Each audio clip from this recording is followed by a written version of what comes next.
बघा, आपला मुलगा, आपली मुलगी आणि सून यामध्ये काय फरक असतो.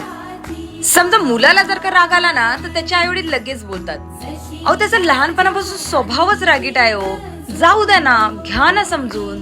आणि त्यांच्या मुलीला जर का राग आला ना तरीही आई वडील बोलतात, अहो आमच्या मुलीला ना खूप लवकर राग येतो, पण मनाने खूप चांगली आहे बर का ती.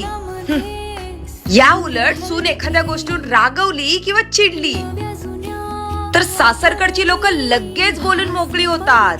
हिला तर काय ना अक्कलच नाहीये, एक नंबरची बेशिस्त बाई आहे ही. हिच्या घरच्यांनी ना हिच्यावर काही संस्कारच नाही केले. अहो हिचं खानदानच सगळं असं असेल, अख्खं खानदान काढून मोकळे होतात. मला सांगा, सुनेला जर का मुलगी म्हणूनच वागवलं तर काय जाणार आहे. अहो एकदा सुनेला मुलगी म्हणून वागून तर बघा, नाही तुमच्या घराचं सोनं केलं ना तर